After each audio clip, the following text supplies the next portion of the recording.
என் துதியும் நீர்தானே, என் ஜீவன் நீர்தானே, என் துதியும் நீர்தானே. சொல்லும் என் ஜீவன் நீர்தானே, என் ஜீவன் நீர்தானே, என் துதியும் நீர்தானே, என் ஜீவன் நீர்தானே, என் துதியும் நீர்தானே. எனக்காய் மரித்தீரே, உமக்காய் வாழ்வேனே. எனக்காய் மரித்தீரே, உமக்காய் வாழ்வேனே. உம்மை நேசிக்கிறேன், உம்மை நேசிக்கிறேன், உம்மை நேசிக்கிறேன், உம்மை நேசிக்கிறேன், உம்மை நேசிக்கிறேன், உம்மை நேசிக்கிறேன்,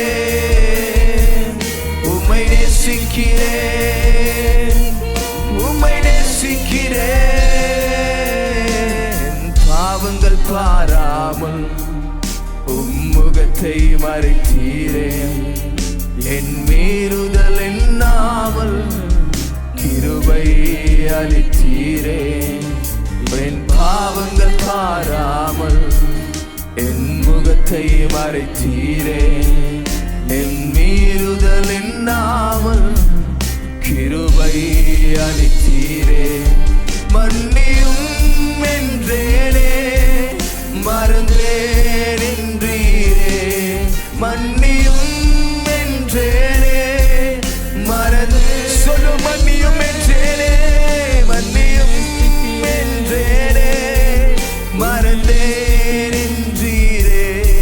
மன்னியும் என்றேனே, மறந்தேன் என்றீரே. உம்மை நேசிக்கிறேன், உம்மை நேசிக்கிறேன், உம்மை நேசிக்கிறேன், உம்மை நேசிக்கிறேன், உம்மை நேசிக்கிறேன், உம்மை நேசிக்கிறேன், உம்மை நேசிக்கிறேன், உம்மை நேசிக்கிறேன், உம்மை நேசிக்கிறேன், உம்மை நேசிக்கிறேன், உம்மை நேசிக்கிறேன், உம்மை நேசிக்கிறேன். சொல்லும் என் ஜீவன் நீதானே, இவன் நீதானே, என் துதியும் நீதானே, என் ஜீவன் நீதானே, என் துதியும் நீதான். என் ஜீவன் நீதானே, என் ஜீவன் நீதானே, என் துதியும் நீதானே, என் ஜீவன் நீதானே, என் துதியும் நீதானே. எனக்காய் மரித்தீரே, உமக்காய் வாழ்வேனே. எனக்காய் மரித்தீரே, உமக்காய் வாழ்வேனே. எனக்காய் மரித்தீரே, உமக்காய் வாழ்வேனே.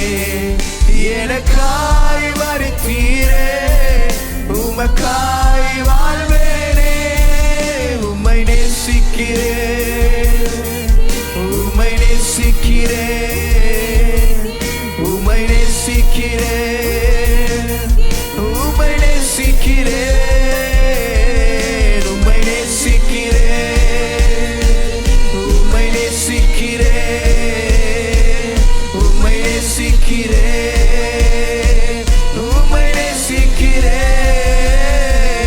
உம்மை நேசிக்கிறேன், உம்மை நேசிக்கிறோம். ஆவியானவரே, எங்களுக்காய் உம்முடைய ஜீவனை கொடுத்தீங்களே, நாங்கள் நேசிக்கிறோம். உம்முடைய அன்பு எவ்வளவு பெரிதாக இருக்கிறது ஆண்டவரே சுவாமி. உம்முடைய அன்புக்காய் நாங்கள் நன்றி செலுத்துகிறோம். ஹல்லேலூயா, ஹல்லேலூயா. ஆவியானவரே, இந்த நாமத்தை நாம் உயர்த்துகிறோம். ஹல்லேலூயா. உம்மையே நான் நேசிப்பேன்,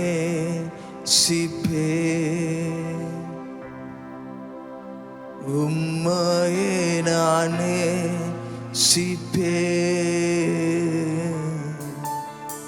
உம்மையே நான் நேசிப்பேன். நான் பின் திரும்பேனே,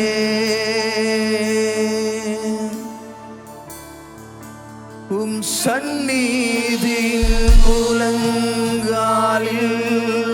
நின்று உம் பாதையில் நடந்திட்டா இன்னல் துன்பமே வந்தாலோ நான் பின் திரும்பேனே.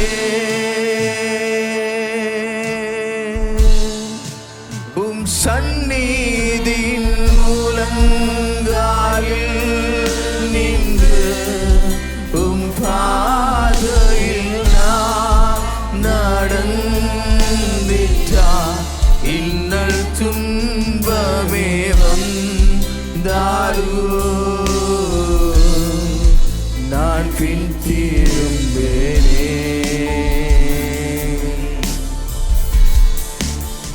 உம்மையே நான் ஆராதிப்பேன்,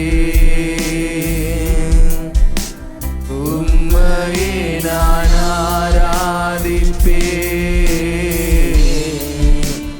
உம்மையே நான் ஆராதிப்பேன், நான் பின் திரும்பேனே. உம் சந்நிதியின் முழங்காலில் நின்று உம் பாதையில் நடந்திட்டா இன்னல் துன்பமே வந்தாலோ நான் பின் திரும்பேன். சொல்லுடைய சந்நிதியில் உம் சந்நிதியின் முழங்காலில் நின்று உம் பாதையில் நடந்திட்டா இன்னல் துன்பமே வந்தாலோ நான் பின் திரும்பேனே.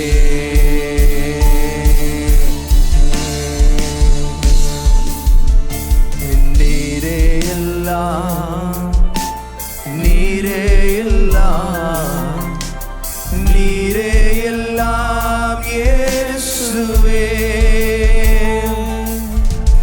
நீரே எல்லாம், நீரே எல்லாம், நீரே எல்லாம்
சுவாமி.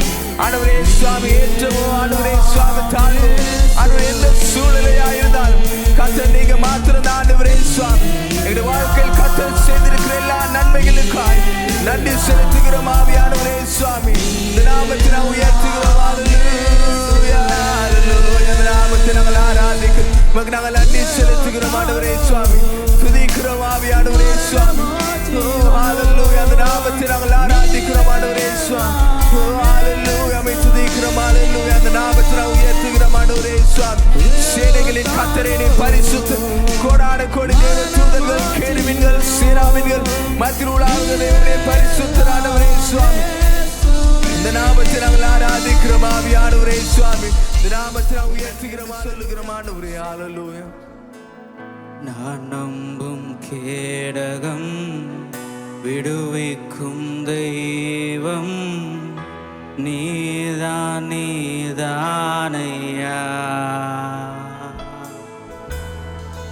நான் நம்பும் கேடகம் விடுவிக்கும் தெய்வம் நீதான் நீதானையா.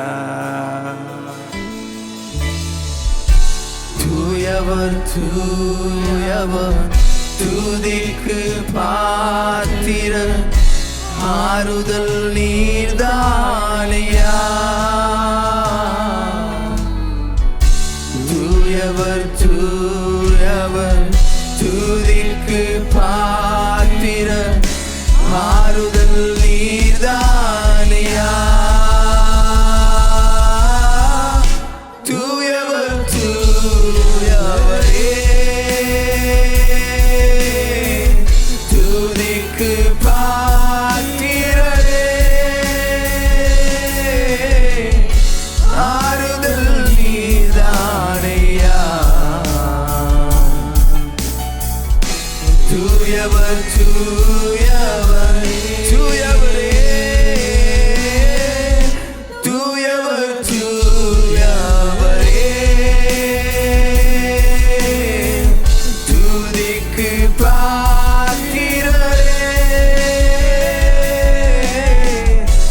ஆறுதல் நீர்தானையா. தூயவர் தூயவரே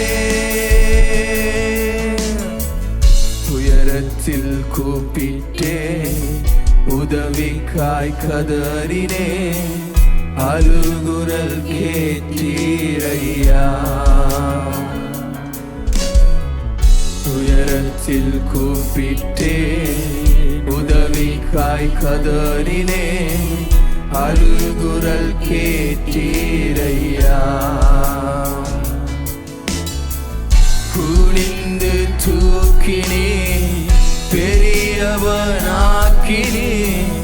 உமது காருண்யத்தால். குனிந்து தூக்கினே பெரியவனாக்கினே உமது காருண்யத்தால். குனிந்து தூக்கினீரே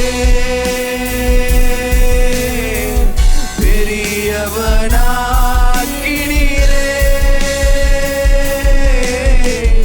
உமது காருண்யத்தால்.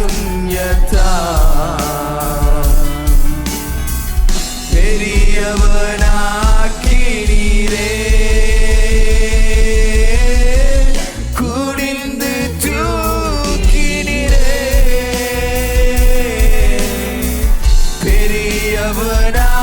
பெரியவனாக்கினீரே உமது காருண்யத்தால்.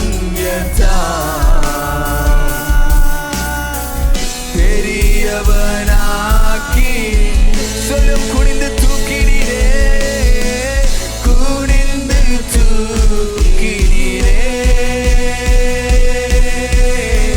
பெரியவனாக்கினீரே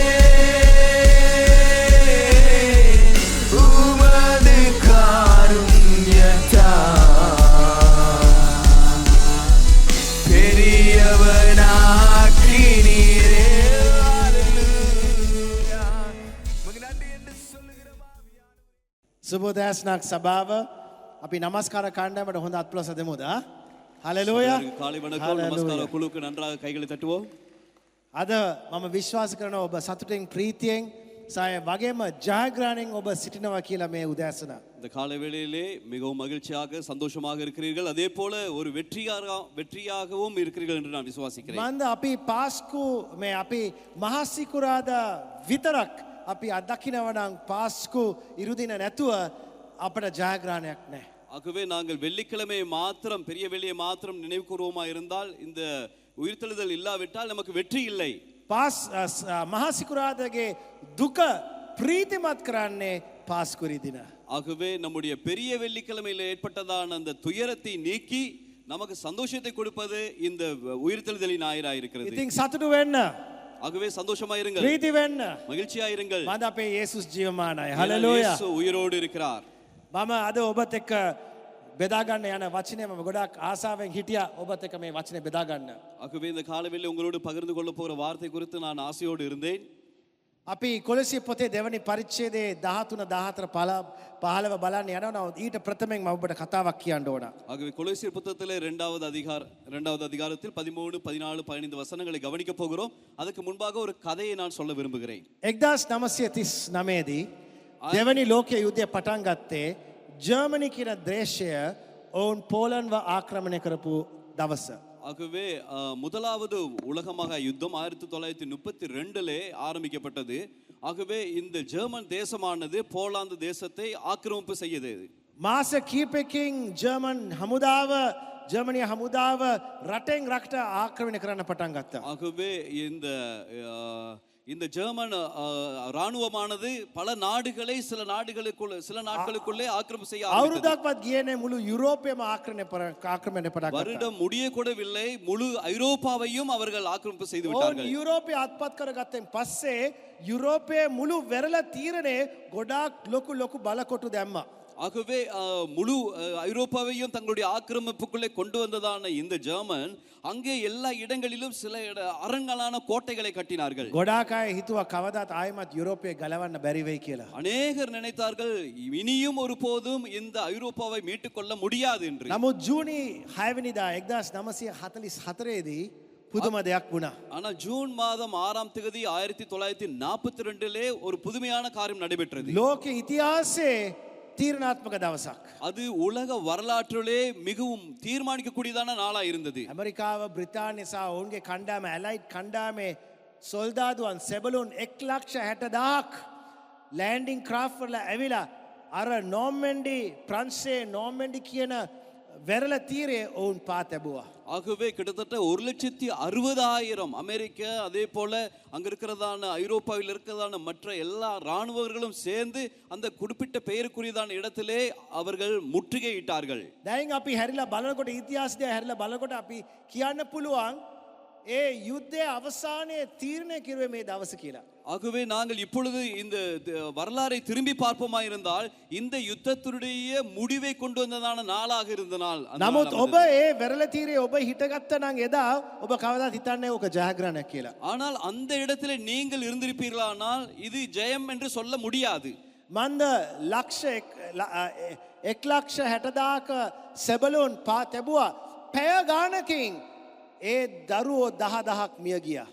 ஆகவே 1,60,000 ராணுவ வீரர்கள் அந்த தளத்திலே அந்த யுத்த களத்திலே இருந்தாலும் கூட 10,000க்கும் மேற்பட்டதான பிள்ளைகள் செத்து போனார்கள். සේවිං ප්‍රයිවට් රෑන් කියලා වීඩියෝ එක උත්සාහ කෙරුවා මේක මොකද වුණේ කියලා පොඩ්ඩක් පෙන්වන්න மூவி එකක් කරහා ඒකේ විනාඩියක් මම රෙකෝඩ් කරලා මම ඕගලන්ට දාලා තිනවා. ஆகவே அன்று எடுப்பட்டதா அதை குறித்ததான ஒரு திரைப்படம் எடுக்கப்பட்டிருக்கிறது. அவைகளை முழுமையாக பார்க்க முடியாது. ஒரு நிமிஷத்துல இதை நாங்கள் பார்க்க போகிறோம். இதோடைய பின்னணியை பார்ப்பது.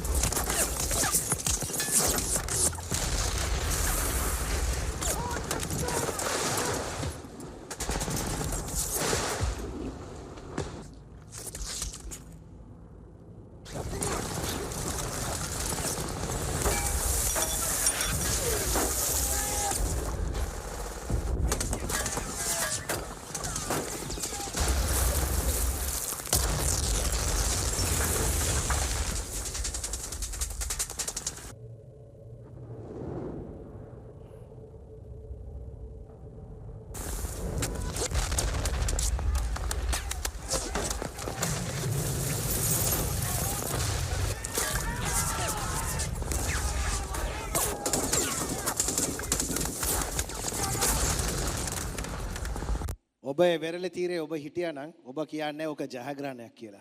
அந்த யுத்த காலத்திலே நீங்கள் இருந்திருப்பீர்களானால் நீங்கள் சொல்ல மாட்டீர்கள் இது ஒரு ஜெயம் என்று. ඔය හිතයි ඕක පරාජයක් කියලා. நீங்கள் நினைப்பீர்கள் அது ஒரு தோல்வி அடைந்தது என்று. මන්ද සෙබළුන් 10,000ක් පැය කීපකින් මිය ගියා. ஏனென்றால் கிட்டத்தட்ட 10,000 10,000 ராணுவ வீரர்கள் அந்த இடத்துல செத்து போனார்கள். නමුත් දැන් අපි අනාගතයේ ඉඳලා අපි ඉතිහාසය බලනකොට අපි කියනවා නිසකම ඉතිහාසඥයන් කියනවා D-Day තමයි යුද්ධයේ අවසානයේ පටන් ගත්තේ. ஆனால் இப்பொழுது நாங்கள் திரும்பி பார்க்கும்போது இங்கே இருந்து அங்கே பார்க்கும்போது ஒரு வரலாறு இருக்கிறது. அந்த வரலாறை நாங்கள் திரும்பி பார்க்கும்போது அந்த டி டே என்று சொல்லப்படுகிறதான அந்த டி நாள் தான் வெற்றியை நிர்ணயித்ததான கடைசி நாளாக D-Day යුද්ධය අවසන් කෙරුවේ නැහැ. නමුත් D-Day යුද්ධය අවසන් වෙන ආකාරය ස්ථිර කෙරුවා. ஆகவே டி நாள் என்று சொல்லுவது அந்த யுத்தத்தை முடிவுக்கு கொண்டு வந்த நாள் அல்ல. அது ஒரு யுத்தத்தை முடிவுக்கு கொண்டு வருவதற்காக ஆரம்பித்த நாள். ඒ දවසේ ඉඳන් ජර්මන් හමුදාව පසුබට වෙන්න පටන් ගත්තා. அன்றைய நாளிலிருந்து இந்த ஜெர்மனில் இருந்ததான எல்லா ராணுவ வீரர்களும் பின்னடைவை சந்தித்தார்கள். 1945 දී අන්තිමට අගෝස්තු මාසයේ ජර්මන් හමුදාව සම්පූර්ණයෙන්ම පරාජිත බර්ලින් නගරය වැටුණා. යුද්ධය අවසන් වුණා. ஆகவே 1945 இந்த ஜெர்மனுடைய ராணுவம் முற்றிலுமாய் தோற்கடிக்கப்பட்டு அந்த பட்டணம் ஆக்கிரமிப்பு செய்யப்பட்டது. නමුත් අපි කියනවා D-Day යුද්ධය අවසානය නොවේ. නමුත් යුද්ධය අවසන් වන ආකාරය සහතික කෙරුවේ එදා. ஆகவே அந்த டி நாள் என்று சொல்லுவது யுத்தம் முடிவடையவில்லை. ஆனால் அந்த யுத்தத்தை முடிவடைவதற்கு நிச்சயம் கொடுத்த நாள் அந்த டி நாளாய் இருக்கிறது. මම දැන් ඔබට තවත් D-Day එකකට මම ගෙනියන්න. ஆனால் இப்பொழுது நான் இன்னொரு டி நாளுக்குள்ளே உங்களை கொண்டு ප්‍රංශයේ போகிறேன். වෙරළ තීරයක් නෙමේ. නමුත් යෙරුසලමේ කල්වරි කියන කන්දක. ஆகவே இந்த பிரான்ஸ்ல இருந்ததான அந்த யுத்த பூமியிலே முடிந்த காரியம் அல்ல. கல்வாரி மலையிலே ஏற்பட்டதான அந்த யுத்த பூமியிலே நடந்த காரியத்தை ඔබ நான் சொல்ல போகிறேன். සිකුරාදා ඒ කන්දේ ඔබ හිටියා නම් ஆகவே வெள்ளிக்கிழமையிலே அந்த மலையிலே நீங்கள் இருந்திருப்பீர்களானால் කවුරුත් කියන්නේ ඕක ජයග්‍රහණයක් කියලා. நீங்கள் யாரும் சொல்ல போகிறதில்லை அது ஒரு பிரதான வெற்றி என்று. යේසුස් වහන්සේව අඳුරන්න බැරි විදිහට පාර ගැව්වා. இயேசுவானவரை அடையாளம் தெரிந்து கொள்ள முடியாத அளவுக்கு அடித்தார்கள். කෙල ගැව්වා ලැජ්ජාට පත් කරලා උන්වහන්සේ කුරුසිය ඇනගසලා උන්වහන්සේව මරලා දැම්මා. ஆகவே அவரை சிலுவையிலே அடித்து உமிழ்நீரை உமிழ்ந்து அவரை மிகவும் கேவலப்படுத்தி தாறுமாறாக ඊට ஆக்கினார்கள். පස්සේ උන්වහන්සේගේ මල සිරුර සොහනකට දැම්මා. ஆகவே அடுத்ததாக நாம் பார்க்கிறோம் அவருடைய சரீரத்தை மரணம் அடைந்த சரீரத்தை அங்கே கல்லறையிலே போட்டு விட்டார்கள். ඔබ ඒ කන්දේ හිටගත්තා නම් ඔබ කියන්නේ මේක ජයග්‍රහණයක් කියලා. நீங்கள் அந்த நாளிலே அந்த கல்லறையிலே இடத்தில் இருந்திருப்பீர்களானால் ஜெயம் நாள் என்று நீங்கள் சொல்ல மாட்டீர்கள். අපායත් හිතලා ඇති අපි ලොකු සටනක් කෙරුවා කියලා. ஆகவே பாதாளம் நினைத்திருக்கலாம் நாங்கள் ஒரு பெரிதான போரை புரிந்தோம் என்று. ඒ සෝන් ගල ලොක් කරනකොට අපාය හිතලා ඇති දෙවියන් වහන්සේගේ පුත්‍රයා මරලා දැම්මා අපි නම් දිනුම්. ஆகவே அந்த அந்த கல்லறையினுடைய கல்லை மூடி மறைக்கும் போது பாதாளம் நினைத்திருக்கலாம் நாங்கள் ஜெயித்து விட்டோம் தேவகுமாரன் முடித்து விட்டார் என்று. නමුත් මහා සිකුරාදා පටන් ගත්තපු කතාව අවසන් වුණේ පාස්කු ඉරිදින. හලෙලූයා. ஆனால் இந்த பெரியவில்லி தினத்திலே ஆரம்பித்த இந்த கதை முடிவடைந்தது உயிர்த்தெழுந்த බයිබලයේ ஞாயிற்றுக்கிழமையிலே. කියනවා පාපේ තීන්දුව මරණය. வேதம் சொல்லுகிறது பாவத்தின் சம்பளம் மரணம் என்று. ඒ නිසා යේසුස් වහන්සේ මරණයට පත් වුණා. ஆகவே இயேசுவானவர் மரித்தார். නමුත් යේසුස් වහන්සේ මරණින් නැගිටිනකොට ஆனால் இயேசுவானவர் உயிரோடு எழுந்தபடியால் පාපය දැනගත්ත යේසුස් මරණයත් පාපයත් ජයගත්තා කියලා. ஆனால் மரணம் அந்த மரணம் நினைத்தது பாவத்தையும் மரணத்தையும் இயேசு ஜெயித்து விட்டார் என்று. යේසුස් වහන්සේ මරණයෙන් නැගිටිනකොට සාතාන්ට තේරුම් ගත්තා එයාගේ ජීවිතේ අනාගතය ගැන. ஆகவே அந்த இயேசுவானவர் மரணத்திலிருந்து உயிரோடு எழும்பின பின்பாக சாத்தான் தெரிந்து கொண்டான் தன்னுடைய வாழ்க்கையின் எதிர்காலம் සාතාන් எப்படி இருக்க போகுது දැනගත්තා என்று. යේසුස් වහන්සේ පාපයෙන් මරලා තියාගන්න බැරි නම් සාතාන්ගේ අන්තිම දවස් පටන් අරන් තිනවා. ஆகவே அந்த சாத்தான் அறிந்து கொண்டான் மரணத்தையும் பாவத்தையும் இயேசு ஜெயித்திருப்பார் என்றால் இவனுடைய நாளும் குறிப்பிட்டிருக்கிறது முடிவுக்கு கொண்டு வர. මතක තියාගන්න කිතුණු සෙනග අපි ලෝකෙදී අපි විග්‍රහ කරලා අපි බලනකොට අපි බලන්නේ හිස් සොහනක කාචයකින්. ஆகவே நாங்கள் இந்த உலகத்தை குறித்து பார்க்கும்போது அந்த இடத்திலே வெறுமையா இருக்கிறதான கல்லறையை பார்க்கிறோம். ඉතින් අද අපි මේ ස්ථානයට ඇවිල්ලා තියෙන්නේ පල්ලියේ පොතක් මාක් කරන්න නෙමෙයි. ஆகவே இந்த நாளிலே நாங்கள் இந்த இடத்துக்கு வந்திருக்கிறோம். சபையிலே அங்க ஆராதனையிலே குறிப்புகளை குறிப்பிட்டு விட்டு போக முடியாது, பதிவு செய்து விட்டு போக முடியாது அல்ல. පවුල් පොතක් ටික් කරන්න නෙමේ. ஆகவே குடும்ப புத்தகத்தை நிறைவேற்றி விட்டு போக අපි முடியாது ඇවිල්ලා அல்ல. තියෙන ඉතිහාසයේ විශාලම සටන දැනටමත් සටන් කරලා ඉවරයි කියලා සමරන්න. ஆகவே இந்த வரலாறிலே போரிடப்பட்ட காரியம் போரிடப்பட்டு முடிந்து விட்டது, அதை நாங்கள் நினைவு கூர்ந்து கொண்டாடும்படி வந்திருக்கிறோம். විශාලම ජයග්‍රහණය අපිට ලැබිලා තියෙන බව සමරන්න. ஆகவே பெரிதான வெற்றி நமக்கு கிடைத்திருக்கிறது என்பதை குறித்து கொண்டாடும்படி வந்திருக்கிறோம். මගේ දේශනාවේ තේමාව අනුව සියලු සටන් අවසන් කිරීමේ සටනක්. ஆகவே இந்த நாளில் என்னுடைய பிரசங்கத்துடைய தலைப்பின்படி எல்லா போர்களையும் முடிவுக்கு கொண்டு வரும் போர். පවුල්තුමා මේ සටන ගැන කතා කරනවා කොලොසි පොතේ දෙවනි පරිච්ඡේදයේ පද 3ක් 13 14 15. கொலோசியர் புத்தகத்திலே 2வது அதிகாரத்திலே 13, 14, 15 வசனங்களிலே பரிசுத்த பவுல் சில வசனங்களை நமக்கு காண்பித்து கொடுக்கிறார். අපි මේ පද 3 කියවමු. இந்த 3 வசனங்களையும் நாங்கள் கவனிப்போம்.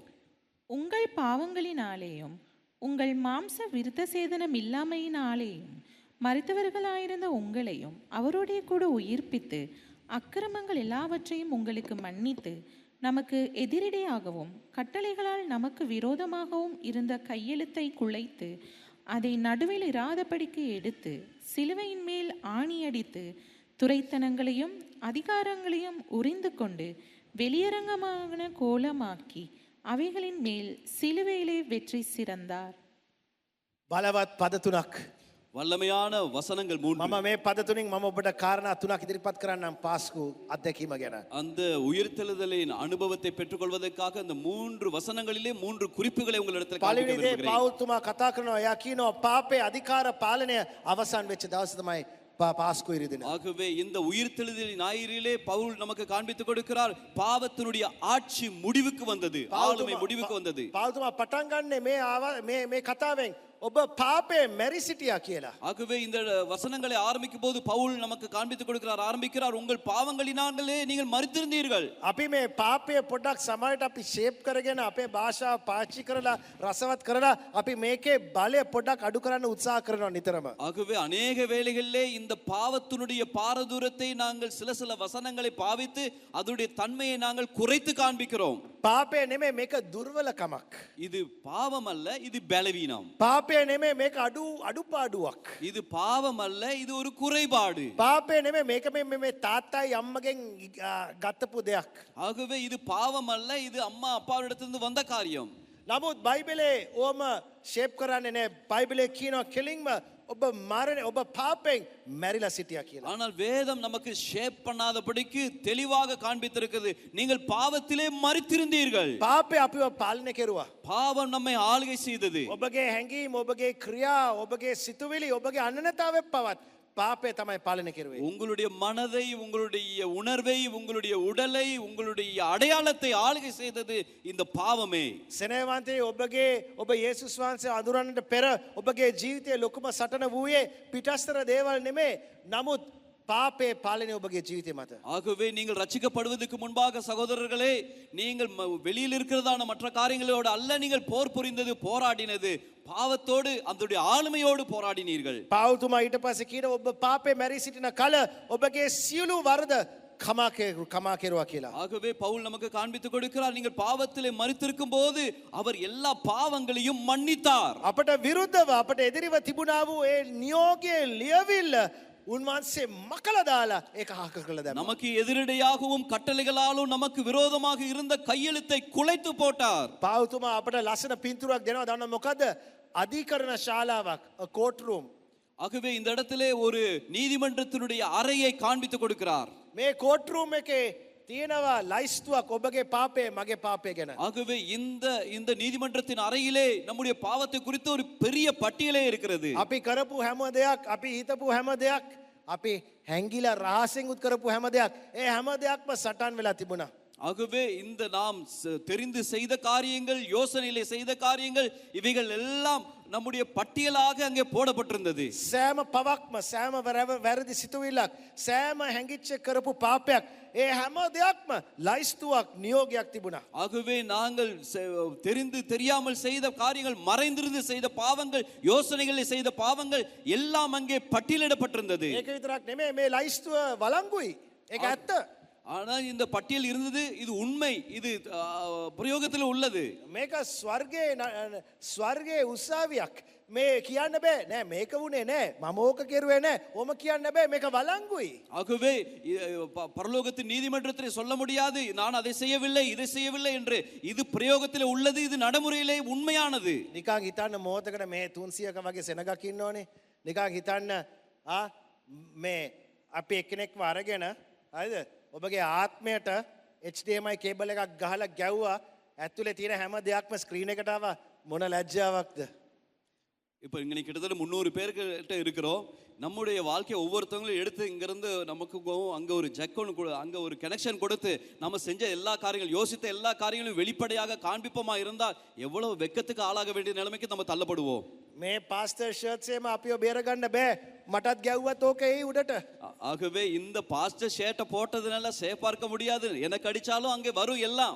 නමුත් දැන් හිතන්න ඔබ ශුද්ධ දෙවි කෙනෙක්ගේ ඉස්සරහින් ඕක වෙනකොට இப்ப யோசித்து பாருங்கள், இந்த பரிசுத்தம் உள்ள தேவனுக்கு முன்பாக நீங்கள் இந்த காரியம் நடக்கும்போது අපි දන්නවනේ අපි මේ දෙමෝපියෝ හැටියට සම්ටයිම්ස් මේ අපේ දරුවන්ට අපි ගොඩාක් ආදරය කරන හින්දා ඒගොල්ලෝ වැරදි කරනකොට දෙමෝපියෝ බලන්නේ දරුවෝ දිහා. නිකන් අහක බලනවා.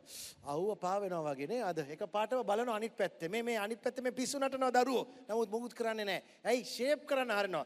අපේ දෙවියන් වහන්සේම ෂේප් කරන්න බෑ. ශුද්ධ දෙවි කෙනෙක්, ධර්මිෂ්ඨ දෙවි කෙනෙක්. හරිද? මේ උන්වහන්සේ පාපය ගැන දඩුමක් දෙන්න ඕන.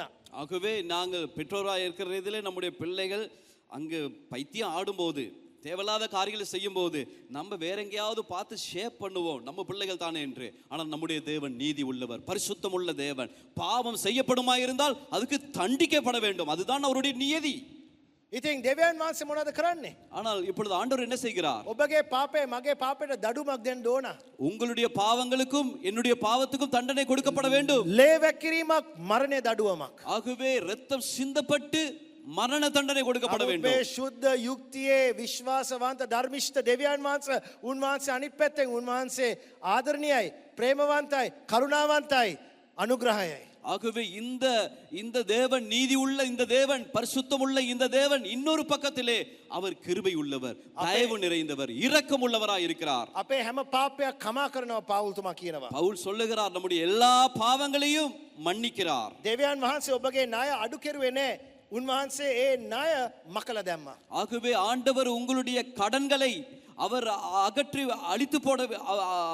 அகற்றவில்லை, முற்றிலுமாய் அழித்து போட்டு விட்டார். කොහොමද ඒක කෙරුවේ?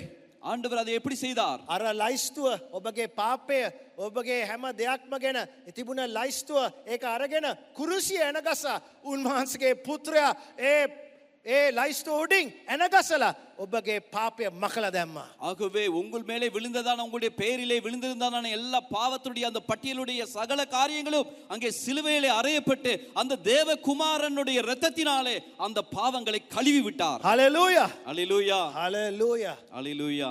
අද ලයිස්තුවක් නැහැ. இப்போ நமக்கு பட்டியல் இல்லை. මම දන්නවා මිනිසුන් කියනවා මේ සෝෂල් මීඩියා කාලවකවානුවේ ඩිජිටල් print තියෙනවා මොන දේ මැකුවත් කොහෙන් මැකුවත් කොහේ හරි එක තියෙනවා. නමුත් මම කියන්නම් ස්වර්ගයේ උසාවියේ ඔබගේ අර තිබුණ ලයිස්තුව නැහැ. මන්ද ඒක යේසුස් වහන්සේගේ ලේවලින් මකලලා තියෙනවා. ஆமென். நமக்கு இன்றைக்கு இருக்கிறதான சோஷியல் மீடியாவிலே சமூக வலைத்தளங்களின் மூலமாக நாங்கள் ஏதாவது டெலீட் பண்ணுவோமா இருந்தால், அழித்து விடுவோமா இருந்தால், எங்கேயாவது ஒரு இடத்துல அது போய் பதிவு செய்யப்பட்டிருக்கும். ஆனால் பரலோகத்தின் நீதிமன்றத்திலே ஆண்டவர் நம்முடைய பாவங்கள் எல்லாவற்றையும் முற்றிலுமாய் கழுவி அதை சம்பூர்ணமாய் சுத்தப்படுத்தி விட்டார். அங்கே இல்லை ஒரு பட்டியல். දෙවියන් වහන්සේට ඕනම දෙයක් කරන්න පුළුවන්. ஆண்டவருக்கு எதையும் செய்ய முடியும். නමුත් කරන්න බැරි දේ එකක් තියෙනවා, කරන්න නැති දේ එකක් තියෙනවා.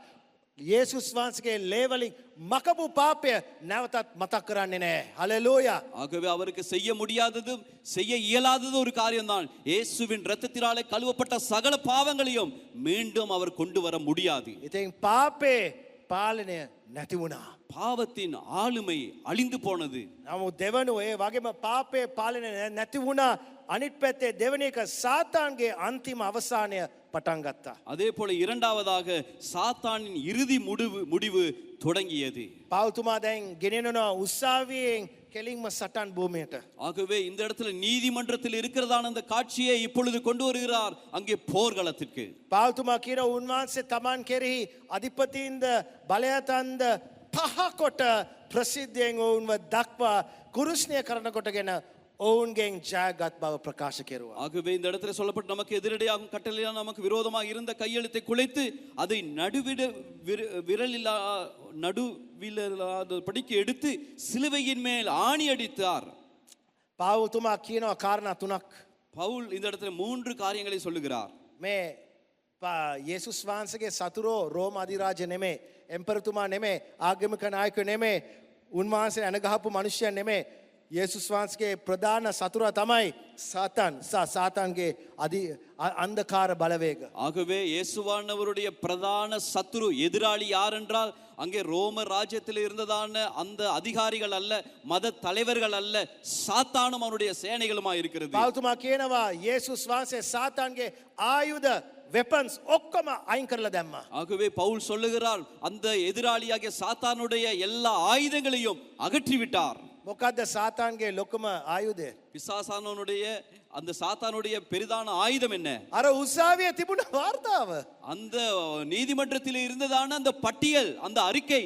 අපි යේසුස් වහන්සේගේ ලේවලින් ගැලවීමට ලැබෙන්නට පෙර සාතන් උසාවියට ගිහින් ඇවිලා බොරු කියන්න ඕනේ ඇත්ත කියන්නේ. ஆகவே அங்கு நாங்கள் ரட்சிக்கப்படுவதற்கு முன்பாக அங்கே நீதிமன்றத்திலே பார்க்கும்போது அந்த இடத்துல பிசாசு வந்து அவன் சொன்னது பொய்யல்ல, உண்மையை சொல்லுகிறான். අපි දන්නවා ලෝහාන් කියන්නේ කවුද? எனக்கு தெரியும் லோகான் என்றால் யார். එළියේ මිනිසුන් දකින විදිය නෙමෙයි. මම දන්නවා කවුද? ඊට පස්සේ දෙනවා චෝදනාව. ஆகவே வெளியில பார்க்கிற ஆள் இல்லை இந்த ஆள் அப்படி என்று சொல்லி பிரதான குற்றச்சாட்டையே அவன் போடுவான். සාතන් එනවා හැමදාම එයා පුරුදුයි වාර්තා අරගෙන ලයිස්තු අරගෙන දෙන්න පුළුවන් හැටි ඇලෙන්න. ஆகவே அறிக்கைகளை எடுத்துக்கொண்டு பட்டியலை எடுத்துக்கொண்டு அடிப்பதற்கு அவனுக்கு நல்லா தெரியும், அவன் எடுத்துக்கொண்டு வருவான். නමුත් යේසුස් වහන්සේගේ ලේවලින් ඒ වාර්තා මකලා දානකොට සාතන්ට වාර්තා තිබුණේ ஆகவே இயேசுவின் இரத்தத்தினாலே அவைகளை கழுவப்பட்ட பின்பாக, அகற்றப்பட்ட பின்பாக அங்கே சத்துருக்கு அந்த சாத்தானுக்கு எந்த அறிக்கையும் அங்கே மீதிப்படவில்லை. සාතාන ඔබට විරුද්ධව භාවිතා කළ සාක්ෂි නැති වූ විට ඔබ ඔහු කෙරෙහි ඔබ කෙරෙහි ඔහුගේ බලය එකපාරටම නැතිබුණා. சாத்தான் உங்கள் மேல் பயன்படுத்திய சாட்சியை இழந்த போது உங்கள் மேல் இருந்த தன் அதிகாரத்தை இழந்தான். දැන් සාතන් බොරු කියන්නේ. இப்ப பிசாசு பொய் சொல்லுகிறான். බොරු කියන්න ඕන. பொய் சொல்லுகிறான். ඔයාගේ අතීතය මතක් කරන්න ඕන. உங்களுடைய கடந்த காலத்தை ஞாபகப்படுத்துகிறான். සිතුවිලි දාන්න ඕන. யோசனையை போட வேண்டும். හැඟීම් ඇවුස්සන්න ඕන. உணர்வுகளை தூண்ட வேண்டும். වැඩක් නැහැ. பிரயோஜனம் இல்லை. හරියන්නේ சரி வராது. අසාර්ථකයි. தோல்வி. ඕක ගොයවත් හරියන්නේ නැහැ. அவனுக்கு சரி வரவே போறது இல்லை. පාසල වගේ දේශනාව හොඳයි සභාවට. சபைக்கு இந்த பிரசங்கம் பாஸ்டர் லோகானுடைய பிரசங்கம் நல்லா இருக்கு சபைக்கு. ගෙදර යනකොට අපි දන්නවා වෙන කතාව. வீட்டுக்கு போகும்போது ஏற்படுற கதைகள் தெரியும். හැම විටම හිස් වචන දායි. ஆகவே எப்பொழுதும் வெறுமையான வார்த்தைகளை போடுகிறான்.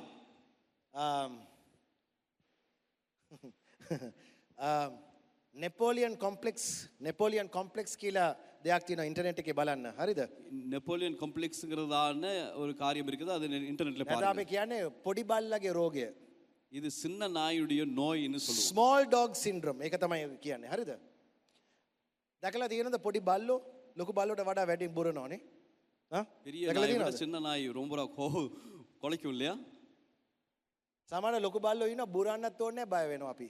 பெரிய நாய் இருந்தாலும் நம்ம அது கொலைக்க தேவையில்லை, ஆனா நம்ம பாத்தைக்கு பயந்துருவோம். පොඩි බල්ලෝ බුරනකොට සමහරට බය වෙන්නේ අපි දුක් වෙනවනේ. පව්.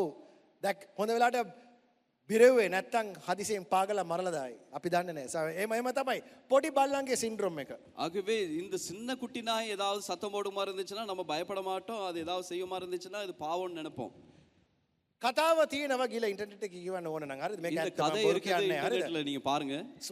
ස්මෝල් ඩොග් සින්ඩ්‍රෝම් කියන්නේ එයාගේ පොඩිකම නිසා හරිද? එයාගේ ලොකුකම පෙන්වන්න එයා අනිත් බල්ලන්ට වඩා පොඩ්ඩක් කෑ ගහන්න ඕන, පිටිපස්සෙන් ඇවිල්ලා පොඩ්ඩක් හපන්න ඕන, පෙන්වන්න ඕන එයා ලොකුයි කියලා. ஆகவே இந்த சின்ன நாயுடைய தன்மையை நீங்க பாப்பீங்களா இருந்துச்சுன்னா, தான் நினைச்சு கொண்டும் அந்த மற்ற நாய்களை விட நான் பெரிய ஆள்னு காட்டுறதுக்காக ஏதாவது சத்தம் போடும், கிட்ட வந்து கடிக்கும், ஏதாவது செய்து அதோடைய கவனத்தை இழுத்து பெரியாதாய் காட்ட பார்க்கும். දැන් ලොකු රොට්වයිලර් බල්ලෙක් දුවලා එනකොට ඔයා හපන්න මම කියනවා ඔයාට දෙන්න පුළුවන් හොඳම ඇඩ්වයිස් එක යාක්ටා කරන්න. பெரிய நாய் ஒன்று உங்களை கடிப்பதற்காக நோக்கி வரும்போது நீங்க செய்ய வேண்டியதான காரியத்தில் எனக்கு கொடுக்க வேண்டிய ஆலோசனை ஒன்று தான், ஜெபம் பண்ணுங்க. පොඩි බල්ලා දුවලා එනකොට හපන්න ඔයා නිකන් කියව කියලා කිව්වට බල්ලා වලිගේ දානවා කකුල් දෙක මැද අනිත් පැත්තෙන් දුවනවා. ஆகவே சின்ன நாய் சத்தம் போட்டுக்கிட்டு ஓடி ஒரு மாதிரி இருந்துச்சுன்னா நீங்க எதிர்த்து நின்று இப்படி சத்தம் போட்டவங்களா இருந்துச்சுன்னா கிட்ட வந்துட்டு ஓடிடுவார், காலை பிடிச்சிட்டு ஓடிடுவாரு. සාතන් சாத்தான் හොඳට අහගන්න මේක හරිද? நல்லா கேட்டுக்கொள்ளுங்க. පොඩි බල්ලෙක් ලොකු බුරනවා. ලොකුට බුරනවා. එච්චරයි. சின்ன நாய் பெருசா சத்தம் போடுறான். කාඩ්බෝඩ් බල්ලෙක්. கார்ட்போர்ட் நாய். ඇත්තට මම කියන්නම්. நான் அதுதான் சொல்றேன். කොහොමද සාතන්ගේ බලය තියෙන්නේ අපේ ජීවිතවල? பிசாசானுடைய வல்லமை நம்முடைய வாழ்க்கையில எப்படி இருக்கிறது? හොඳට අහගන්න මේක. நல்லா இதை கேட்டுக்கொள்ளுங்க. සාතන්ගේ බොරුව විශ්වාස කරන්න ඕන. பிசாசனுடைய பொய்யை நாங்க நம்புறோம். ඒක විශ්වාස කරනකොට තමයි එයාගේ බොරුව ඇත්ත වෙන්නේ ඔබගේ ජීවිතේ. ஆகவே அவன் சொல்றதான பொய்யை நீங்க நம்பும் போதுதான் அது நம்ம வாழ்க்கையில உண்மையாக மாறுகிறது. අද ආවා මගේ ඔෆිස් එකට මාත් එක්ක කතා කරන්න එක්කෙනෙක්. என்னுடைய Dang, ஆபீஸ்க்கு mate. Single service එකේ ஆராதனைக்கு பின்பாக ஒருவர் வந்தார் என்னிடத்துல கதைக்கும்படியாக. විනාඩි කීපයක් මට තිබුණේ ගිහලා මොන හරි බීලා යාඥා කරලා ආයිමත් මේකට එන්න ආවා. ඇවිල්ලා කියනවා පාස්ටර් මට මේ දරුවෙක් ඉන්නවා. හරිද? පාස්ටර් අසනීපයි කරුණාකරලා ප්ලීස් යාඥා කරන්න පුළුවන්ද? එයා කවදාවත් සුව වෙන්නේ නැහැ. මම කිව්වා අනේ සහෝදරනි කවදාවත් සුව වෙන්නේ නැහැ කියලා කියනකොට යාඥා කරලා තේරුමක් තියනවද? ஆகவே அந்த சகோதரி என்னிடத்துல கேட்டுக்கொண்டார், பாஸ்டர் இவருக்காக ஜெபம் பண்ணுங்க, ஆனா இவருக்காக ஜெபம் பண்ணி ஒன்றும் சரிவர போகிறது இல்லை.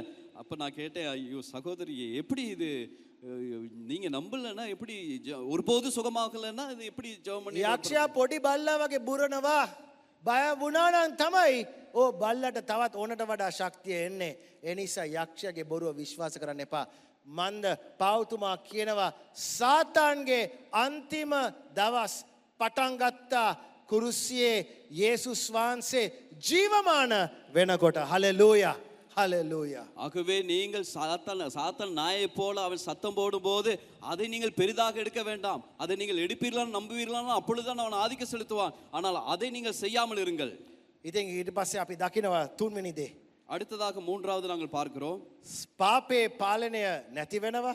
பாவத்தினுடைய ஆளுமை நீங்குகிறது. සාතාන්ගේ අන්තිම දවස් පටන් ගන්නවා. பிசாசானுடைய கடைசி நாள் ஆரம்பிக்கப்படுகிறது. මම තව සයිඩ් ෂොට් එකක් දෙන්නද ඔයගලන්ට පොඩි එකක්.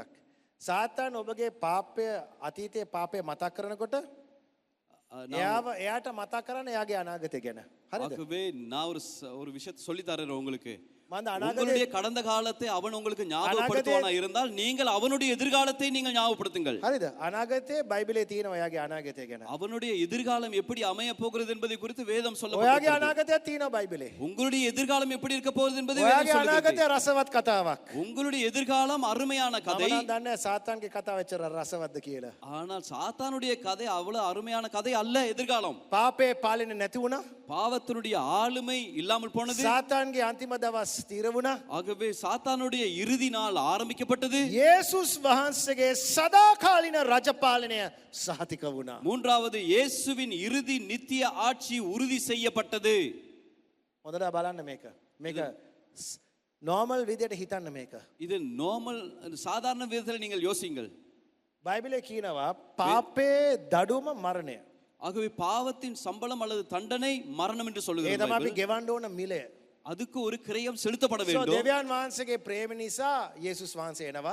ஆகவே தேவனுடைய அன்பின் நிமித்தமாக இயேசுவானவர் வந்தார். ඔයයි මයි තමයි කුරුසිය එනගසන්න ඕනේ. உங்களையும் என்னையும் தான் சிலுவையில தொங்க வைக்கணும், அடிக்கணும். නමුත් ඒ වෙනුවට යේසුස් වහන්සේ කුරුසිය එනගසනවා. ஆனால் அதற்கு பதிலாக இயேசுவானவர் சிலுவையிலே அறையப்பட்டார். උන්වහන්සේගේ ලේවලින් අපේ පාපේ මකලා දානවා. அவருடைய இரத்தத்தினாலே நம்முடைய பாவங்களை ඕක අයින් කළා கழுவி දානවා. ඕක අයින් කළා දානවා. அவைகளை சம்பூர்ணமாக அகற்றி விட்டார். හලෙලූයා. அல்லேலூயா. හැබැයි පාපේ දඩුවම මරණය. ஆனால் பாவத்தின் தண்டனை மரணம். So යේසුස් වහන්සේ සෝනට දානවා. ஆகவே இயேசுவானவரே அங்கே கலரிலே போடுகிறார்கள், ගල දානවා. கல் போடுகிறார்கள். කොහොමද අපි දන්නේ මේ පාපේ දඩුවම කියන මරණය දැන් පරාජිතයි කියලා? எப்படி நமக்கு தெரியும் இந்த பாவத்தினுடைய மரணம் தோல்வி அடைந்து விட்டது என்று? යේසුස් වහන්සේ මැරුණා නම් இயேசுவானவர் மரித்திருப்பாராயிருந்தால், නමුත් උත්ථානය වුණේ නැත්තම් உயிரோடு எழும்பாவிட்டால் මේක තමයි අපි මේම තමයි අපි හිතන්න ඕනේ. நாங்கள் இப்படிதான் யோசிக்க வேண்டும். අනේ පවුනේ ஐயோ பாவம் இல்லையா? අපේ යේසුස් වහන්සේ මැරුණානේ. இயேசுவானவர் நம்ம இயேசு செத்து போயிட்டாரே. අපි සිහි කරමු. நம்ம அவரை நினைச்சு பார்ப்போம். ඒ කියන්නේ මාසිකුරාදායි පාස්කුරි දින සිහි කිරීම මෙහෙයන්. ஆகவே இந்த பெரிய வெள்ளி தினத்திலும் உயிர்த்தெழுதல் நாளிலும் ஞாபகப்படுத்துற ஆராதனை. උන්වහන්සේගේ ප්‍රේම ගැන හිතලා அவருடைய அன்பை நினைத்து අනේ සොරි නේ. ஐயோ சாரி, මගේ පෙම්වතයා මැරුණානේ මං නිසා. என்னுடைய அன்புக்குரியவர் එහෙම எனக்காக තමයි අපි மரிச்சாரே. කියන්නේ. அப்படிதான் நாங்கள் சொல்லுகிறோம். ඇයි අද අපි සමරන්නේ? ஏன் நாங்கள் இதை கொண்டாடுகிறோம்? සමරන්න හේතුව තමයි සෝනේ ගල අයින් වුණා. கொண்டாடுவதற்கான காரணம் அங்கே போடப்பட்டிருந்ததான கல் அகற்றப்பட்டு விட்டது. මල සිරුරක් මහිමාන්විත වුණා. ஆகவே அந்த மரணத்தின் சரீரம் மகிமையாய் மாறியது. ගැලුම්කාරයෙක් රජෙක් හැටියට එළියට ආවා. ஆகவே இந்த ரட்சகர் மீட்பராக மீண்டுமாக உயிரோடு எழும்பி வந்து விட்டார். ඒ නිසා පෞතුමා කියන ඔබ මැරිලා හිටියා. දැන් ඔබ යේසුස් වහන්සේ සමග ඔබව ජීවමාන කෙරුවා. ஆகவே தான் හලෙලූයා. நீங்கள் மரித்திருந்தீர்கள், ஆனால் இயேசுவுக்குள்ளே நீங்கள் உயிரோடு இருக்கிறீர்கள். උත්තානයක් නැත්තම් මේක කාඩ්බෝඩ් ඇදහිල්ලක්. ஆகவே இந்த உயிர்த்தெழுதல் என்ற விடயம் இல்லாவிட்டால் இது கார்ட்போர்டு விசுவாசமாய் மாறிவிடும். උන්වහන්සේ මැරිලා විතරක් වැඩක් නෑ. அவர் மரித்து மாத்திரம் போதாது. මනුෂ්‍යයාගේ අන්තිම සතුරා මරණය. ஆகவே மரணத்துதான் கடைசி சத்துரு மரணம். මරණය ජයගතපු නිසා තමයි අපි දැන් කියන්නේ ස්වාමීන් වහන්සේ කියලා. ஆகவே அவர் மரணத்தை ஜெயித்தபடியால் தான் அவர் கர்த்தர் என்று சொல்லுகிறோம். උන්වහන්සේ ජීවමානයි. அவர் ஜீவிக்கிறார். උන්වහන්සේ රජුන්ගේ රජ. அவர் ராஜாதி ராஜா. උන්වහන්සේ ස්වාමීන්ගේ ස්වාමී. அவர் தேவாதி தேவன். අපි கர்த்தாதி ඒක கர்த்தர். විශ්වාස කරන්න ඕන. அதை நாங்கள் விசுவாசிக்க வேண்டும். බයිබලයේ කොච්චර පද තියෙනවද යේසුස් වහන්සේගේ රජපාලනය ගැන? ஆண்டவர் இயேசுவுடைய ஆட்சியை குறித்து, ஆளுகையை குறித்து எத்தனை வசனங்கள் பைபிள்ல இருக்கிறது? එලිදරව් පළවෙනි පරිච්ඡේදය 18 වෙනි පදය. ஆகவே வெளிப்படுத்தல் விசேஷ புத்தகத்திலே 1வது அதிகாரம் 18வது வசனம். மரித்தேன், ஆனாலும் இதோ சதா காலங்களிலும் உயிரோடு இருக்கிறேன். ஆமேன். நான் மரணத்திற்கும் பாதாளத்திற்கும் உரிய திறவுகோள்களை உடையவராயிருக்கிறேன். හලෙලූයා. ඒ වගේම මේ වගේ අපි දන්නවා එලිදරව් පොතේ 19 වෙනි පරිච්ඡේදයේ 11 සිට 16 මේක කියනවා. அதே போல வெளிப்படுத்தல் 19வது அதிகாரத்திலே 11வது வசனத்திலிருந்து 16வது வசனம் வரை கவனிக்கும் போது, பின்பு பரலோகம் திறந்திருக்க கண்டேன். இதோ ஒரு வெள்ளை குதிரை காணப்பட்டது. அதின் மேல் ஏறி இருந்தவர் உண்மையும் சத்தியமும் உள்ளவர் எனப்பட்டவர். அவர் நீதியாய் நியாயம் தீர்த்து யுத்தம் பண்ணுகிறார். அவருடைய கண்கள் அக்கினி ஜுவாலையை போலிருந்தன. அவருடைய சிரசின் மேல் அநேக கிரீடங்கள் இருந்தன. அவருக்கே அன்றி வேறொருவருக்கும் தெரியாத ஒரு நாமமும் எழுதியிருந்தது. இரத்தத்தில் தோய்க்கப்பட்ட வஸ்திரத்தை தரித்திருந்தார். அவருடைய நாமம் தேவனுடைய வார்த்தை என்பதே. பரலோகத்தில் உள்ள சேனைகள் வெண்மையும் சுத்தமுமான வெள்ளிய வஸ்திரம் தரித்தவர்களாய் வெள்ளை குதிரைகளின் மேல் ஏறி அவருக்கு பின் சென்றார்கள். புறஜாதிகளை வெட்டும்படிக்கு அவருடைய வாயிலிருந்து கூர்மையான பட்டயம் புறப்படுகிறது. இருப்புக்கோளால் அவர்களை அரசாளுவார். அவர் சர்வ வல்லமையுள்ள தேவனுடைய உக்கிர கோபமாகிய மதுவுள்ள ஆலையை மிதிக்கிறார். ராஜாதி ராஜா, கர்த்தாதி கர்த்தா என்னும் நாமம் அவருடைய வஸ்திரத்தின் மேலும் அவருடைய தொடையின் மேலும் எழுதப்பட்டிருந்தது. හලෙලූයා. அல்லேலூயா. හලෙලූයා. මේක පෙන්වන්නේ උන්වහන්සේ නැවතත් එනවා. இது காண்பிக்கிறது அவர் மீண்டும் வருவார். උන්වහන්සේගේ දෙවනි පැමිණීම. அவருடைய இரண்டாவது வருகை. උන්වහන්සේ දෙවනි පැමිණි උන්වහන්සේ එනකොට දෙවනි වතාවට උන්වහන්සේ එන්නේ ගැලුම්කාරය හැටියට එන්නේ උන්වහන්සේ එන්නේ රජුන්ගේ රජ සහ ස්වාමීන්ගේ ස්වාමීන් කියන. ஆகவே அவர் இரண்டாவது தடவையிலே வரும்போது அவர் மீட்பராக அல்லது இரட்சகராக வரப்போகிறது இல்லை. அவர் ராஜாதி ராஜாவாக, கர்த்தாதி கர்த்தராக வரப்போகிறார். ඔබ මගෙන් අහන්න ඕන ප්‍රශ්නයක්. நீங்கள் இடத்துல ஒரு கேள்வி கேட்க வேண்டும். දන්නවද මිලියන් ඩොලර් ප්‍රශ්නේ මොකද කියලා? அது என்ன கேள்வின்னு தெரியுமா? පාස්ටර්. එහෙනම් ඇයි උන්වහන්සේ අද එන්නේ නැත්තේ? அப்படி என்ன பாஸ்டர், ஏன் ஆண்டவர் இன்னைக்கு வரல? අර පාස්කු ඉරදින ස්වර්ගයේ නැත්තම් ඕම ඉඳලා රජ කෙරුණන් ඉවරයිනේ කතාව. මේ ඔක්කොම ඉවරයිනේ. යුද්ධ නැහැ, ප්‍රශ්න නැහැ, පාප නැහැ, වැරදි මිනිසයන් නැහැ. ඔක්කොමලා උන්වහන්සේ පාලනය කරන්න පුළුවන්. ඇයි காலே அண்ணே ஐ கல்விலா கீழ තියෙන්නේ. ஆகவே அவர் உயிரோடு எழுந்தார் இல்லையா, அப்பயே அவர் ஆளுகை செய்திருக்கலாமே. அப்போ பாவம் இல்லாம இருக்கும், யுத்தம் இல்லாம இருந்திருக்கும், தேவையில்லாத காரியங்கள் எல்லாம் இல்லாமல் இருந்திருக்குமே. වැදගත් ප්‍රශ්නයක්. அது பெருமதியான கேள்வி. ඒ ඉඳන් මම වැදගත් පිළිතුරකුත් දෙන්නම්. ஆகவே நான் பெருமதியான பதிலையும் சொல்லுகிறேன். ඇයි උන්වහන්සේ කාලයක් දීලා තියෙන්නේ. ஏன் ஆண்டவர் காலம் கொடுத்திருக்கிறார்? අපි මේකට කියන්නේ අනුග්‍රහය කාලය. இதுக்கு நாங்கள் சொல்லுவோம் கிருபையின் காலம். ඇයි බයිබලයේ කියනවා දෙවියන් වහන්සේ ලෝකෙට කෙතරම් ප්‍රේම කිරුවද? උන්වහන්සේගේ ඒකජාත පුත්‍රයා අප වෙනුවෙන් දුන්නා. ඒ විශ්වාස කරන තැනැත්තා සදාකාල විනාශ නෙමේ சதாகாலின் ஜீவனை லபாய் කියලා. ஆகவே வேதத்திலே சொல்லியிருக்கிறார் ஆண்டவர் எவ்வளவா இந்த உலகத்தில் அன்பு கூர்ந்தார், அவர் தம்முடைய ஒரே பேரான குமாரனை இந்த உலகத்துக்கு கொடுத்து அவரை விசுவாசிக்கிற எல்லாரையும் அவர் நித்திய ஜீவனை பெற்றுக் கொடுக்கும்படியாக அதை செய்தார். පළවෙනි තිමෝති දෙවෙනි පරිච්ඡේදය කියනවා දෙවියන් වහන්සේගේ ආසාව එක මිනිසෙක්වත් විනාශ නොවන පිණිස. ஆகவே முதலாவது பேதுரு 2:9 சொல்லுகிறது, ஒருவரும் கெட்டு போவது ஆண்டவருடைய சித்தம் அல்ல, හැමෝම ගැලවීම ලැබෙන පිණිස. எல்லாரும் ரட்சிக்கப்படும்படியாக. අද මේ අවුරුද්දේ අපේ තේමා මොකද්ද? ගොස් ගොඩනගන්න. இந்த வருஷத்துடைய தலைப்பு, நம்முடைய சபையுடைய தலைப்பு යේසුස් என்ன? நீங்கள் போய் சீசராக்குங்கள். යේසුස් වහන්සේ ගෝලන්ට කියනවා මට සියලුම බලය ආධිපත්‍ය තියෙනවා. ඒ නිසා යන්න ගිහිලා ගෝලියෝ බිහි කරන්න. ஆகவே ஆண்டவர் சொல்லுகிறார், எனக்கு வானத்தின் கீழே சகல அதிகாரங்களும் கொடுக்கப்பட்டிருக்குது, ஆகவே நீங்கள் புறப்பட்டு போய் சகல ஜாதிகளையும் சீசராக்குங்கள். ඇයි අපි සුභාරංචි කියන්නේ? ஏன் நாங்கள் சுவிசேஷம் அறிவிக்க வேண்டும்? ඇයි දිනානුව සුභාරංචි කෙරුවේ? ஏன் நாங்கள் 90 நாள் சுவிசேஷ வேலை මේ திட்டம் செய்தோம்? දවස්වල අර බරබස් නාට්‍ය යනවා හැම පැත්තටම හැම පළාතටම. எல்லா இடங்களிலும் பர்னபாங்கிறதான அந்த கதை நாடகங்கள் எல்லா பிரதேசங்களிலும் போடப்படுகிறது. ඇයි අපි මිනිසුන්ට සුභාරංචි කියලා කියනවා එන්න අපේ පැත්තට. ஆகவே நாங்கள் இந்த சுவிசேஷத்தை அறிவித்து மனிதனிடத்தில் சொல்லுகிறோம், வாருங்கள் எங்கள் பக்கமாக. මේ පාස්කු දේශනාව පිළිගන්න අදාළ කරගන්න දෙවියන් වහන්සේගේ සතුරෙක් නෙමෙයි දෙවියන් වහන්සේගේ දරුවෙක් හැටියට අපේ පැත්තට එන්න. ஆகவே இந்த வெள்ளி தினத்திலே அல்லது உயிர்த்தெழுந்த நாளிலே இடப்பட்டதான செய்தியை வந்து பாருங்கள், கேளுங்கள், அதன் மூலமாக நீங்கள் எங்களிடத்தில் வாருங்கள், தேவன் பக்கமாக வாருங்கள். ඒ තීරණය ගන්න කාලය දැන්. ஆகவே இதற்கு தீர்மானம் எடுக்கிறதான காலம் இந்த காலம். මේක දෙවියන් වහන්සේගේ අනුග්‍රහය කාලය. இது தேவனுடைய கிருபையின் காலம். ඔබ දන්නවද D-Day වල 1944 දී ඒ අලයිඩ් හමුදාව පාතැබුවෙන් පස්සේ වුන් යනකොට ඒගොල්ලන් හැමෝටම කියා හිටියා ඔබ මොන පැත්තද? අපේ පැත්තද ඔවුන්ගේ පැත්තද? ඔවුන්ට අවස්ථාවක් දුන්නා ඒ පාලනය යටතේ හිටපු සෙනග ඔවුන්ගේ පැති වෙනස් කරන්නට අවස්ථාවක් දුන්නා. ஆகவே அந்த D4 என்று சொல்லப்படுகிறதான நாளிலே அவர்கள் சொன்ன காரியங்கள் தான், நீங்கள் எங்கள் பக்கம் இருக்கிறீர்களா அவர்கள் பக்கமா இருக்கிறீர்கள் என்று ஒரு சந்தர்ப்பத்தை கொடுத்தார்கள். ගොඩාක් අය ඒගොල්ලන්ගේ පැත්තට ආවා. அநேகர் இவர்கள் பக்கமாக வந்தார்கள். නමුත් සමහර අය පැත්ත මාරු කෙරුවේ නැහැ. ஆனால் சிலர் அந்த பக்கங்களை மாற்றவில்லை. මාන්න ඒගොල්ලන් හිතුවා ජර්මන් හමුදාව කවදාවත් පරදින්නේ නැහැ කියලා. ஏனென்றால் அவர்கள் நினைத்தார்கள் ஜெர்மனுடைய ராணுவம் ஒருபோதும் தோல்வி அடையாது. නමුත් 1945 දී V-Day කියන දවසක D-Day නෙමෙයි V-Day කියන දවස ජර්මන් රාජධානිය වැටුණා. හිට්ලර් දිවිනසා ගත්තා. බර්ලින් නගරය වැටුණා. ඇලයිඩ් හමුදාව දිනාගත්තා. ඒ දවසේදී පැතිමරු කරන්න අවස්ථාවක් තිබුණේ නැහැ. ஆகவே 1945 டி நாள் அல்ல, இது வி நாள். அந்த நாளிலே அந்த ஜெர்மனுடைய ராணுவ பலம் குன்றி போய் வீழ்ச்சி அடைந்தது. ஹிட்லருடைய செயல்பாடுகள் எல்லாம் கீழ் நோக்கி போனது.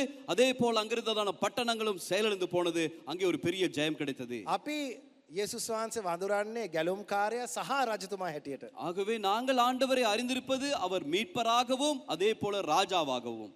නමුත් යේසුස් වහන්සේ නොදන්න සෙනගට යේසුස් වහන්සේ මේ කාලේ උන්වහන්සේ ඉදිරිපත් කරන්නේ ගැලුම්කාරයෙක් හැටියට. ஆகவே அறியாத ஜனங்கள் வெளியில் இருக்கிறவர்களுக்கு நாங்கள் ஆண்டவரை அறிமுகப்படுத்துவது, காண்பித்து கொடுப்பது அவர் மீட்பராக. එන්න මාව පිළිගන්න. வந்து அவரை ஏற்றுக்கொள்ளுங்கள். මගේ ඔබගේ ගැලුම්කාරයට මාව පිළිගන්න. ஆகவே நீ என்னை உம்முடைய சொந்த ரட்சகராக මට දෙන්න ஏற்றுக்கொள். අවස්ථාවක් ඔබගේ පාපය එනගසා ඒක මකලා දාලා ඔබට නිදහස දෙන්න. ஆகவே உன்னுடைய பாவங்களுக்காக நான் எல்லாவற்றையும் சிலுவையிலே அறைந்து நான் பெற்றுக் கொடுத்திருக்கிறேன், அந்த விடுதலை பெற்றுக்கொள். නමුත් සහෝදරය සහෝදරයෝ මේක වැදගත්. ඔබ හොඳට තේරුම් ගන්න. දවසක් එනවාමයි අපි කියපු විදියම දවසක් එනවාමයි උන්වහන්සේ එන්නේ ගැලුම්කාරය හැටියට නෙමෙයි. උන්වහන්සේ එන්නේ මේ ලෝකේ රජ කරන්න. ஆகவே நீங்கள் நன்றாக கேட்டுக்கொள்ளுங்கள், தெளிவாக புரிந்து கொள்ளுங்கள். ஆண்டவர் இயேசு மீண்டுமாக வரப்போகிறார். அவர் வரும்போது ஒரு ரட்சகராக, மீட்பராக அல்ல, அவர் ராஜாவாக வந்து ஆளுகை செய்ய போகிறார். ඒ අවස්ථාවේදී ඒ දවසේදී අනේ පැතිමාරු කරන්න වෙලාව තියෙන්නේ නැහැ. ඔබ තීරණයක් ගන්න ඕන මේ කාලේ ඔබ මොන පැත්තද ඔබ ඉන්නේ කියලා. ஆகவே அந்த நாளிலே அந்த பக்கமா இந்த பக்கமா என்று நாங்கள் தீர்மானம் எடுக்க முடியாது. அதை எடுக்கணுமா இருந்தால் இதுதான் நாள், இந்த பக்கம் தான் நாங்கள் வர வேண்டும். මම විශ්වාස කරනවා ඔබ මේ සභාවේ අද මේ ස්ථානයේ සිටින්නේ ඔබ හරි පැත්ත තීරණය කරපු නිසා. ஆகவே நான் விசுவாசிக்கிறேன் இந்த சபையிலே நீங்கள் இருக்கிறது நிமித்தமாக நீங்கள் சரியான பக்கத்திலே வந்து நிற்கிறீர்கள் என்று. හලෙලූයා. ஹalleluya. හලෙලූයා. හalleluya. දෙවියන් වහන්සේ මට අත්පොසද උන්වහන්සේට. ஆண்டவருக்கு நன்றாக கைகளை தட்டி அவரை மகிமைப்படுத்துவோம். අපේ පාපය ඒ පාපය මකලා දැම්මා. ஆண்டவர் நம்முடைய பாவங்களை அழித்து விட்டார்.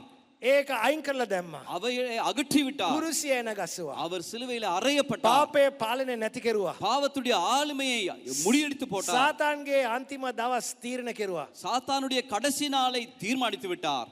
අපේ රජතුමා ජීවමානයි. நம்முடைய ராஜா ஜீவிக்கிறார். අපේ රජතුමාත් එක්ක අපේ ජීවමානයි. நாங்கள் හලෙලූයා. எங்களுடைய ராஜாவோடு நாங்களும் ஜீவனோடு අපි இருக்கிறோம். ජීවමාන සෙනගක්. நாங்களும் ஜீவனுள்ள අපි மக்கள். ජයග්‍රාහනික සෙනගක්. நாங்கள் வெற்றி அடைந்த மக்கள். අපි ආශිර්වාද ලත් සෙනගක්. நாங்கள் ஆசீர்வதிக்கப்பட்ட மக்கள். ඕ වගේ විදියට දැන් ජීවත් වෙන්න. அப்படியாப்பட்ட வாழ்க்கையை நீங்கள் வாழுங்கள். මලානික මැරිච්ච සෙනගක් හැටියට නෙමේ.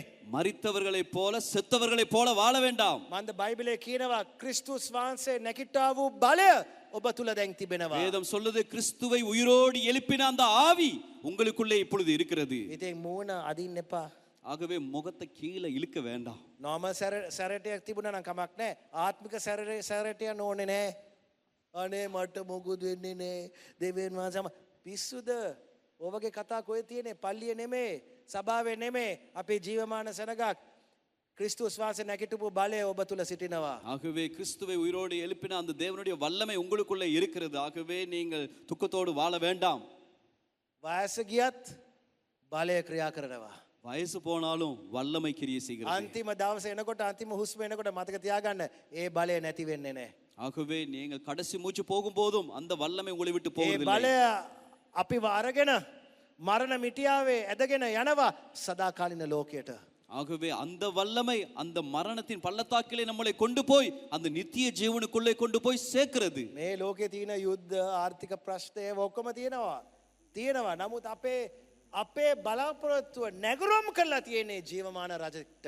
හලෙලූයා. ஆகவே இந்த உலகத்துல யுத்தம் இருக்கிறது, பொருளாதார பிரச்சனை இருக்கிறது. ஆனால் நம்முடைய நம்பிக்கை எதிர்பார்ப்போ நங்கூரம் போட்டிருக்கிறது இந்த தேவன் மேலே. ඉතින් මාත් එක්ක නැගිටින්න මේ උදෑසන. ஆகவே இந்த காலவெளியில் என்னோடு கூட நீங்கள் எழும்புங்கள். හලෙලූයා. අපි අද මේ රාත්‍රී භෝජන මේසෙට සහභාගී වෙන්න යන්නේ ජයග්‍රාහනික සෙනගක් හැටියට. ஆகவே இந்த ராப்போஜன பந்தியிலே நாங்கள் பங்கெடுக்கும் போது வெற்றி அடைந்த மக்கள் கூட்டமா இதிலே பங்கெடுக்க போகிறோம்.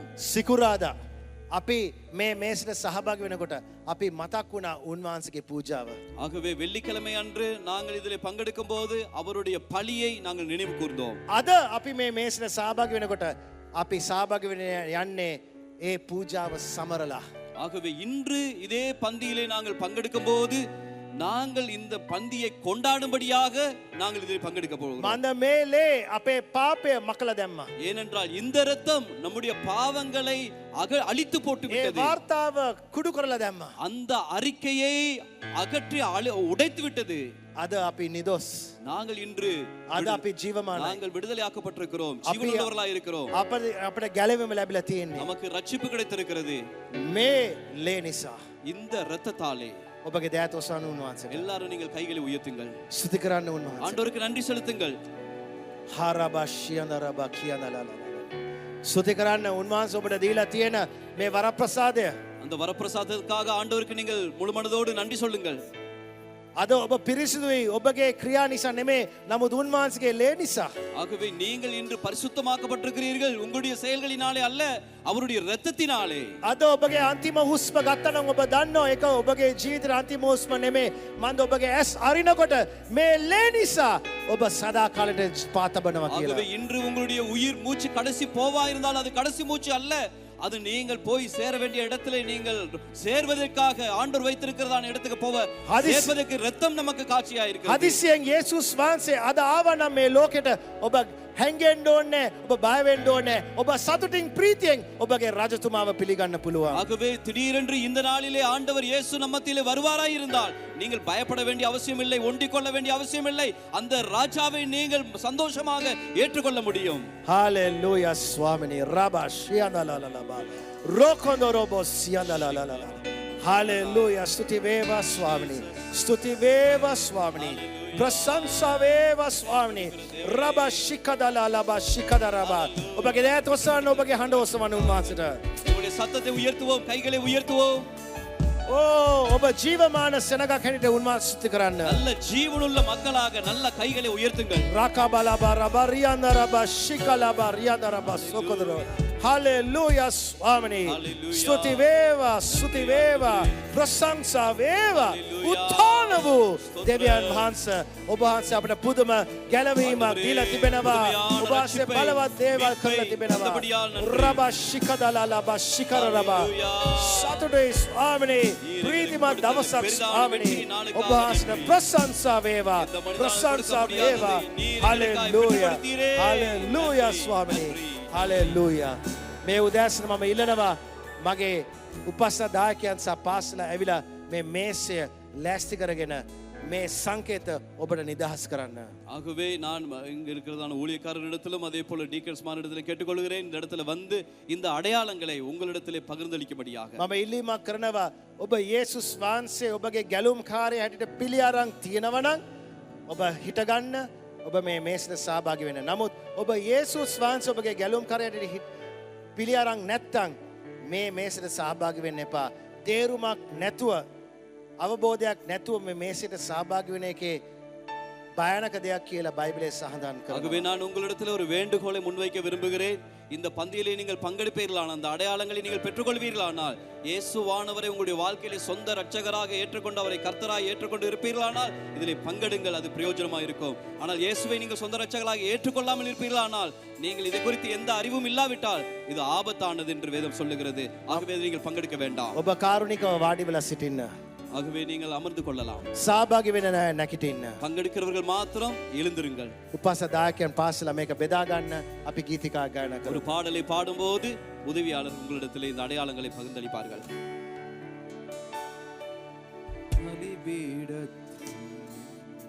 அரணே அடைக்கின்றேனே இந்த நாயும் சித்தம் போல ஆண்டு நடத்திடுவே பலிபீடத்தில் அரணே அடைக்கின்றேனே இந்த நாயும் சித்தம் போல ஆண்டு நடத்திடுவே கல்வாரின் நம்பினையே கண்டு விரைந்தோடி வந்தேன். கல்வாரின் நம்பினையே கண்டு விரைந்தோடி வந்தேன். கழுவும் உம் திருரத்தாலே நீங்க இருதயத்தை கழுவும் உம் திருரத்தாலே நீங்க இருதயத்தை நீரின்றி பாரில் ஏறொன்றும் செய்திடவில்லை. செப்பிலே வலுவாது என்னை காத்து மக்காய் நிறுத்தி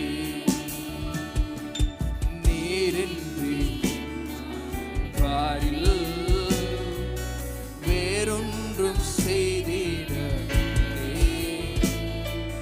செப்பிலே வலுவாது என்னை காத்து மக்காய் நிறுத்தி கல்வாரின் நம்பினே கண்டு விரைந்தோடி வந்தேன். கல்வாரின் நம்பினையே கண்டு விரைந்தோடி வந்தேன். கழுவும்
முதலாவது கொரிந்தியர் 1வது அதிகாரம் 18வது வசனம். சிலுவையை பற்றிய உபதேசம் கெட்டு போவர்களுக்கு பைத்தியமாய் இருக்கிறது, ரட்சிக்கப்படுகிற நமக்கோ அது தேவ பலனாய் இருக்கிறது. ඔබ තේරුම් ගන්න ඕන ලෝකයට කුරුසිය කියන්නේ ලැජ්ජාවක්, මෝඩ දෙයක්. නමුත් කුරුසියේ බලය අත්දැකලා තිබෙන අය අපිට මේක බලයක්. අපේ ගැලවීම ලැබිලා තියෙන බලය. ඒ නිසා අද අපි මේ රාත්‍රී භෝජන මෙහෙට අපි සහභාගී වෙනකොට අපි තේරුම් ගන්න ඕන මේකේ බලය අපට දැන් තිබෙනවා. හලෙලූයා. ස්වාමීනි අපි ස්තුති කරනවා ස්වාමීනි ඔබ වහන්සේගේ මහත් ඉමහත් පූජාව නිසා. ஆண்டவரே, இந்த அருமையான பலிக்காக நாங்கள் உமக்கு நன்றி சொல்லுகிறோம். ස්වාමීනි ඔබ වහන්සේගේ ශරීරය කැඩුනේ අප නිසා, බිඳුනේ අප නිසා. உம்முடைய சரீரம் உடைக்கப்பட்டது, நொறுக்கப்பட்டது எங்களுக்காக ஆண்டவரே. ඔබ වහන්සේගේ ලේ වැක්කිරුවේ අප නිසා. ஆண்டவரே, உம்முடைய ரத்தம் சிந்தப்பட்டது எங்களுக்காக சுவாமி. ඒ ලේ වලින් තමයි අපේ පාපය මකලා දැම්මේ. ஆண்டவரே, அந்த இரத்தத்தினாலே அல்லவா எங்களுடைய பாவங்களை அகற்றி விட்டீர். ඒ ලේ වලින් අපට අපේ ආත්මයට සුවය ලැබුණේ. அந்த இரத்தத்தினாலே எங்களுடைய ஆத்துமாவை சுகமாக்கினீர். ඒ ලේ වලින් තමයි නවගිවිසුමේ සහතිකය ලැබුණේ. ஆண்டவரே, இந்த இரத்தத்தினால் அல்லவா எங்களுக்கு புதிய உடன்படிக்கை உறுதியாக்கப்பட்டது. ස්වාමිනී මේ රොටි සහ මේ යුෂය අපි ඔබ වහන්සේට ඔසවනවා. ஆண்டவரே, இந்த அப்பத்தையும் இந்த பானத்தையும் பாத்திரத்தையும் உம்மிடத்திலே உயர்த்துகிறோம். අපේ ජීවිතයට ආශිර්වාදයක් බලයක් ලැබෙන පිණිස මේකට ආශිර්වාද කරන්න. இதிலே ஆசீர்வாதமும் வல்லமையும் கிடைக்கும்படியாக இதை ஆசீர்வதிப்பீராக. අපි අද ඔබ වහන්සේගේ පූජාව සමරනවා. ஆண்டவரே, உம்முடைய மரணத்தை நாங்கள் கொண்டாடுகிறோம். සියලුම සටන් වල ජයගත්තු ඒ සටන මතක් කරගෙන අපේ රජතුමාට ප්‍රශංසා කරමින් අපි සමරනවා ඔබ වහන්සේගේ ඉමහත් පූජාව. உம்முடைய வல்லமையான அந்த மகத்துவமான பலிக்காக நன்றி செலுத்துகிறோம். நீர் அந்த போராட்டத்திலே போராடி எல்லா போராட்டங்களையும் முறியடித்து வெற்றி கொடுத்தபடியால் கொண்டாடுகிறோம். යේසුස් වහන්සේගේ නාමයෙන්. இயேசுவின் நாமத்தில் ආමෙන්. හලෙලූයා. ආමෙන්. අපි හැමෝම සහභාගී நாங்கள் වෙමු. யாவரும் இதில் ஒன்றிணைந்து பங்கெடுப்போம்.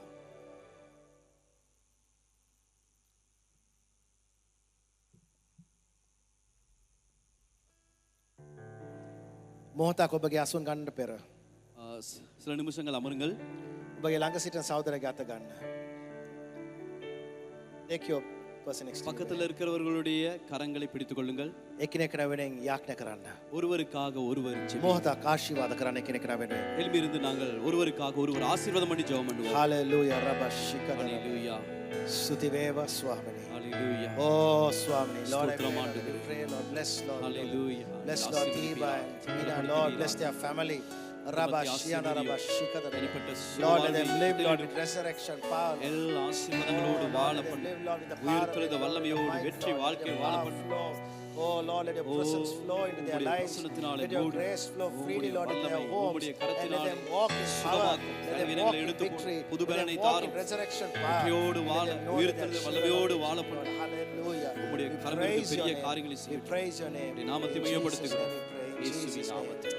Amen. Hallelujah. Amen. Amen. Hallelujah. Amen. ඔබගේ අසුන් ගන්න පුළුවන්. எல்லாரும் நல்ல கைகளை தட்டி ஆண்டோடி நாமத்தை மையப்படுத்துவோம். ඔව් ලොකු අත්පොලසද මුන් මාසෙට.